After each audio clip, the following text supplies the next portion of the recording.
છેલ્લા 7 દિવસથી સોજિત્રા શહેરની અંદર રોગચાળો ફાટી નીકળ્યો છે। ઝાડા ઉલટીના 200થી વધારે કેસીસ આવ્યા છે। હોસ્પિટલો ફૂલ થઈ જવા પામી છે અને કેટલીક હોસ્પિટલોની અંદર તો બહાર લોબી પર સુવા મળે। બે જ હોસ્પિટલ છે, એમાં એક CSC સેન્ટર છે અને બીજું CC પટેલ સાર્વજનિક હોસ્પિટલ છે। જ્યાં CC પટેલ સાર્વજનિક હોસ્પિટલની અંદર તો સ્થિતિ ગઈકાલે એવી સર્જાઈ હતી કે લોબીની અંદર પેશન્ટોને સુવાની સ્થિતિ આવી છે। પરંતુ આ બધાનું પાછળ મુખ્ય કારણ શું છે, ચાલો જાણીએ। આજે સોજિત્રા ગામની અંદર અર્બન ગુજરાત આવ્યું છે અને વિશેષ અહેવાલના માધ્યમથી આખી સચોટ માહિતી આજે એકઠી કરી અને તમારી સમક્ષ લાવવાનો એક પ્રયત્ન કરીએ છીએ। આવો મારી સાથે આજની આ મુલાકાતે। જ્યારે વાત કરવામાં આવે છે કે લીકેજ, જે 7 જેટલા લીકેજ જે મળ્યા છે, 7 જેટલા લીકેજમાંથી એક લીકેજ એવું છે। અમે સોજિત્રા નગરપાલિકાના ચીફ ઓફિસર નીલમબેનને પ્રશ્ન પૂછ્યો હતો અને એટલા માટે પ્રશ્ન પૂછ્યો હતો કે ગટરનું પાણી અને પીવાનું પાણી ક્યાંય એક થાય છે, તો તેમણે એ જણાવ્યું ન હતું, તેનો જવાબ પણ નથી આપી શક્યા। પરંતુ આજે અર્બન ગુજરાત પહોંચી ચૂક્યું છે એ જ જગ્યા ઉપર કે જે જગ્યા ઉપર જે સ્થિતિ સર્જાઈ છે કે જ્યાં ગટરનું પાણી જે જઈ રહ્યું છે ને ત્યાં આગળ પીવાના પાણીની પાઇપલાઇન જઈ રહી છે।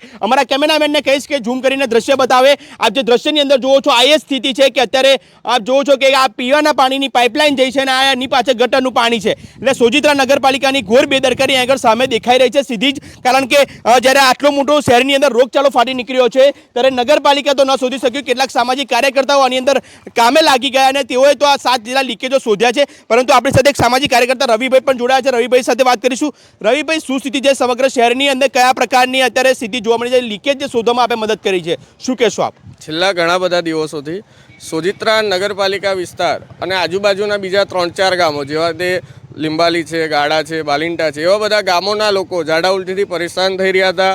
છેલ્લા 3 દિવસથી હું અને મારી સંપૂર્ણ ટીમ કે આ ભાઈ આ પ્રશ્ન ક્યાંથી છે, કેવી રીતે છે, એના માટે અમે કાલ સવારથી છેલ્લા 3 દિવસથી અમે બધા લાગેલા હતા અને આજ સવારે આરોગ્ય તંત્રની ટીમ સાથે શોધ્યું તો ખબર પડી કે ભાઈ 7 જગ્યાએ ગટરનું પાણી અને પીવાનું પાણી ભેગું થઈ રહ્યું છે। તે છતાં નગરપાલિકાએ પોતાની ઊંઘ હજુ સુધી ઉડાડી નથી। 7 લીકેજ અમે સવારે 11 વાગ્યાના એમને નગરપાલિકાને શોધીને આપ્યા છે કે ભાઈ આટલી જગ્યાએ આટલા લીકેજ છે, તમે એનું તાત્કાલિક નિરાકરણ લાવો। પણ તે છતાં નગરપાલિકા એક જ જગ્યાનો પ્રશ્નનો સુવાચા આપી એક જ જગ્યાએ લીકેજ પૂરું કરી અને પોતાની ઊંઘને ઠલાવી છે। અને અત્યાર સુધી હમણાં પણ ચીફ ઓફિસર સાથે વાત થઈ તો એ પણ એવું જ કહી રહ્યા છે કે ભાઈ હજુ અમારી ટીમ કામે કરી રહી છે, પણ આપ જોઈ રહ્યા છો કે હજુ ટીમ કામે લાગી નથી। એક જ માત્ર ને માત્ર એક જ લીકેજ શોધી અને એનું નિરાકરણ લાવવા માટે નગરપાલિકાએ કામ કર્યું છે। બાકીના હજુ 6 લીકેજનું શું થશે ખબર નહીં અને હજુ કેટલા લોકો આ રોગચાળાની ઝપેટમાં આવશે એની કોઈ માહિતી અત્યારે મળતી નથી। જે પ્રમાણે કહેવાય છે કે આ વાત નાની નથી, કારણ કે 200થી વધારે લોકો જ્યારે ઝાડા ઉલટીનો ભોગ બની ગયા છે અને ખાસ મહત્વની વાત એ છે કે જ્યારે હોસ્પિટલોની અંદર બેડ પણ ખૂટી પડ્યા છે।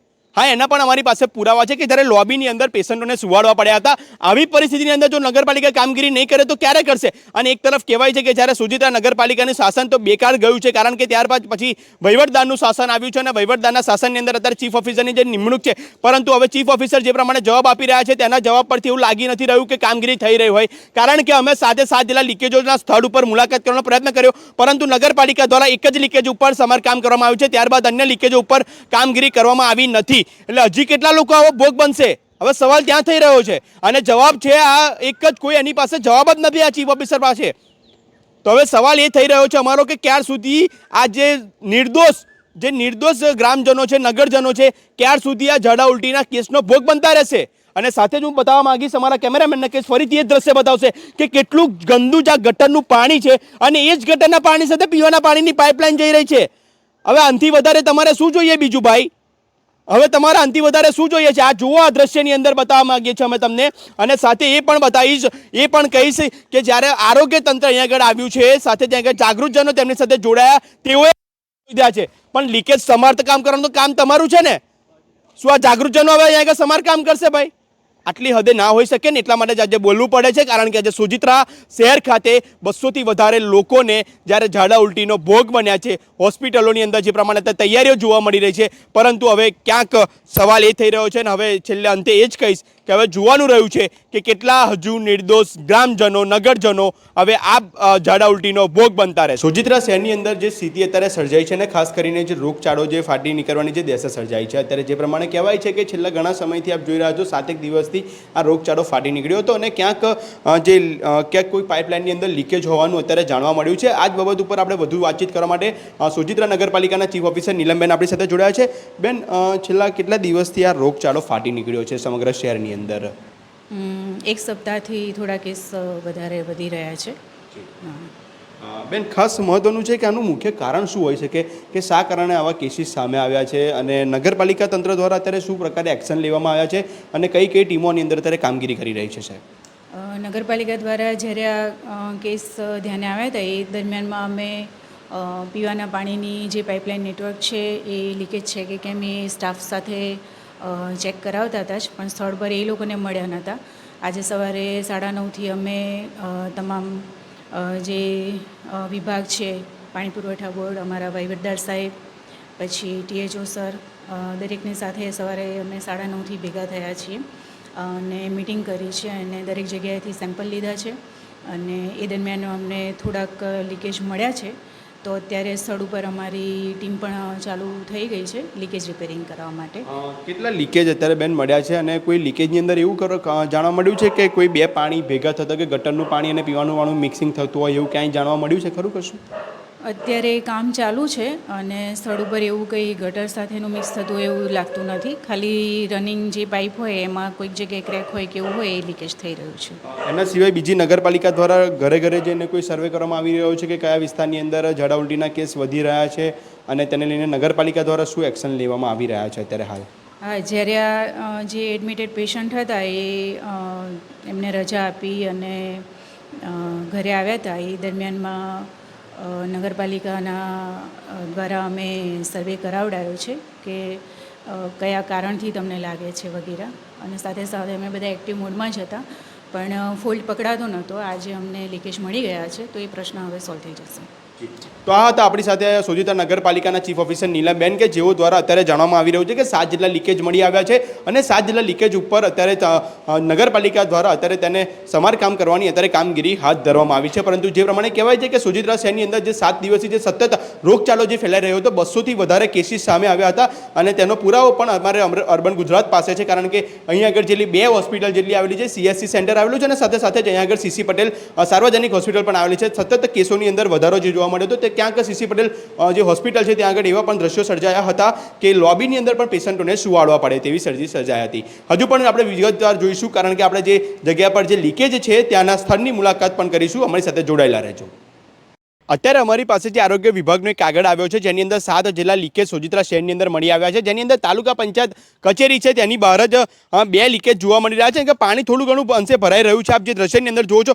પરંતુ ક્યાંક જે સોજિત્રા નગરપાલિકાના ચીફ ઓફિસર નીલમબેન જે પ્રમાણે કહી રહ્યા છે કે અમારી ટીમ છે સતત લીકેજ જે થયા છે તેને અત્યારે સમારકામ કરવાની અત્યારે કાર્યવાહી અમે હાથ ધરવામાં આવી છે, પરંતુ સ્થળ ઉપર સ્થિતિ અલગ જ છે. અહીંયા આગળ કોઈ પણ ટીમ દેખાતી નથી અને ક્યાંય પણ એક પણ હજુ લીકેજ, એક જ લીકેજ છે જે સમારકામ થયું છે, ત્યારબાદ અન્ય જે કોઈ લીકેજ છે તે સમારકામ કરવામાં આવ્યા નથી. એટલે જે પ્રમાણે કહેવાય છે કે જે પાલિકાના ચીફ ઓફિસર છે તેમના જે દાવા છે તે પોકળ સાબિત થયા હોય તેમ લાગી રહ્યું છે. અત્યારે અમે આવી પહોંચ્યા છે અત્યારે સામૂહિક આરોગ્ય કેન્દ્રની અંદર અને ત્યાં આગળ શું પરિસ્થિતિ છે. સૌથી પહેલાં તો આપણે સુપ્રિન્ટેન્ડન્ટ આપણી સાથે. સાહેબ, શું નામ છે આપનું? Doctor RV બાઈસ. આરવી સાહેબ, અત્યારે શું પરિસ્થિતિ છે અત્યારે આરોગ્ય કેન્દ્રની અંદર જે પ્રમાણે ઝાડા ઉલટીના કેસીસ અત્યારે સામે આવી રહ્યા છે, શું કહેશો આપ? લગભગ અહીંયા 7-8 દિવસથી આવે છે કેસો અને આજના દિવસમાં ઘટાડો થયો છે. આજના દિવસે 3 દર્દી દાખલ થયા છે નવા અને 3 જૂના, ટોટલ મારી જોડે 6 દર્દી છે અને જેમની કન્ડિશન સ્ટેબલ છે અને એક સવારે અમારે રિફર કરવું પડ્યું હતું અને કારણને લીધે કંઈ એને જુદી બીમારી હતી. બાકી બધી પરિસ્થિતિ કંટ્રોલમાં છે CSC લેવલે અને ઘટાડો થયો છે ઓબ્વિયસલી દર્દીને આવક. છેલ્લા 7 દિવસની અંદર ટોટલ કેટલા કેસીસ નોંધાઈ શક્યા છે? લગભગ અમારા દવાખાનામાં 61 ઇન્ડોર થયા છે ટોટલ અને લગભગ 100 ઉપર આવ્યા હશે. લગભગ 161 ગણી લઈએ. 161. ઓકે સાહેબ, બીજી પણ એ વાત કરીશું કે અત્યારે કે આરોગ્ય કેન્દ્રની શું અત્યારે તૈયારી છે કે આગળ પણ જો કેસીસ આવે તો કયા પ્રકારની તૈયારી રહેશે, દર્દીઓને હાલાકી ન પડે તેના માટે આપના દ્વારા કયા પ્રકારના પગલાં ભરવામાં આવ્યા છે? જો અમારા દવાખાનામાં છે ને પહેલાં તો ORS કોર્નર બનાવ્યું છે, જે દર્દી ઘરનું પાણી કે બધું બજારનું ના, અમારે જો પેલો શું કહેવાય છે પોષક તત્વો આપે, છાર જે બહી જાય એ આપે એની તૈયારી છે. દવા ગોળી બાટલાની તૈયારી છે. જે કંઈ પણ સારવાર હોય અહીંયા દર્દી અમારા મેડિકલ ઓફિસર સારું કરી શકે એ બધી દવાઓ અહીંયા અવેલેબલ રાખી છે અને ખાટલા પણ 8-10 જુદા તૈયાર રાખ્યા છે. એટલે સાહેબ, આનો કોઈ અલાયદા સ્પેશિયલ વોર્ડ તૈયાર કરાયો છે? એટલે અહીંયા એક જ વોર્ડ છે એને બીજા દર્દી બંધ કરીને અમને રાખ્યા છે. બરોબર છે. સાહેબ બીજું એ પણ પૂછ્યું કે મૂળભૂત લક્ષણો શું હોય છે અત્યારે જે દર્દીઓ આવી રહ્યા છે તેમને મૂળભૂત લક્ષણો શું હોય છે અને આ જે લક્ષણો હોય તો શા માટે થઈ શકે છે? ઝાડા સાથે સાથે ઉલટી સાથે પણ આવે છે, પેટમાં દુખાવા સાથે આવે છે અને શું કહે ડિહાઇડ્રેશન જેને કે પાણીની ઉણપ થઈ જાય શરીરમાં એ રીતે આવે છે. એમનું પ્રેઝન્ટેશન એ રીતનું છે. તો આ જે લક્ષણો છે એ શા માટે થઈ શકે? કે દૂષિત પાણી પીવાના લીધે થઈ શકે કે શા માટે થઈ શકે? કે ખાવામાં કંઈ હોય એવું ઇસ્યુ? જરૂર દૂષિત પાણી હોય, ખાવા પીવામાં હોય, ગરમી પણ છે કે ફેક્ટર છે જેના લીધે ગમે ત્યાંનું પાણી પી લે, બરોબર, એવું કારણ હોઈ શકે. અત્યારે અર્બન ગુજરાતની ટીમ જ્યારે અહીંયા સામૂહિક આરોગ્ય કેન્દ્ર આવે પહોંચી છે ત્યારે અત્યારે હું તમને જે દ્રશ્યો બતાવવાનો પ્રયત્ન કરીશું કે અત્યારે જે દર્દીઓની પણ અહીંયા શું સ્થિતિ જોવા મળી રહી છે. અત્યારે કહેવાય રહ્યું છે કે 161 જેટલા કેસીસ અત્યાર સુધીની અંદર આવ્યા છે. 3 થી 4 દિવસની અંદર જે રોગચાળો ફાટી નીકળવાની જે દહેશત અત્યારે સુજિત્રા શહેરની અંદર જે ફેલાય છે તેને લઈને 161 જેટલા દર્દીઓ અહીંયા આગળ સારવાર લઈ ચૂક્યા છે અને અત્યારે 6 જેટલા દર્દીઓ અત્યારે સારવાર હેઠળ અત્યારે છે તેમ જણાઈ રહ્યું છે. જે પ્રમાણે કહેવાય છે કે સોજિત્રા શહેરની અંદર છેલ્લા 7 થી 8 દિવસથી જે અત્યારે સ્થિતિ જે સર્જાઈ હતી અને તેને લઈને ક્યાંક જે લોકોની અંદર એક રોગચાળો જે ફાટી નીકળવાની જે દહેશત સર્જાઈ હતી. પરંતુ અત્યારે ઓકે કહેવાય છે કે અહીંયા આગળ ORS દ્રાવણ એટલે કે ORSની પણ અહીંયા આગળ સુવિધા કરવામાં આવી છે. સાથે જ એક અલાયદો જે વોર્ડ છે તે પણ અહીંયા આગળ તૈયારી કરવામાં આવ્યો છે અને ખાસ કરીને તમામ જે લોકો છે એ લોકોને કોઈ હાલાકી ન પડે તે રીતના તૈયારી કરવામાં આવી છે. આવો હજુ સોજિત્રા શહેરની અંદર શું માહોલ છે, કયા પ્રકારની સ્થિતિ છે, શા માટે થઈને આ જે આખું રોગચાળો ફાટી નીકળ્યો છે તેની પણ શું સ્થિતિ છે અને હવે તંત્ર દ્વારા શું પગલાં ભરવામાં આવે છે, આવો મારી સાથે હજી પણ આગળ જોઈએ. બસ આ જ વિશેષ અહેવાલની અંદર આપણે આજે સત્ય સૌથી ઓથેન્ટિક સમાચાર આજે અર્બન ગુજરાતના મારફતે આપને સુધી અમે પહોંચાડ્યા છે. બસ આવી સતત અપડેટ માટે મારી સાથે જોડાઈ રહેજો. કેમેરામેન મયુર સોલંકી સાથે હું છું મન્ના નિંગુ, અર્બન ગુજરાત.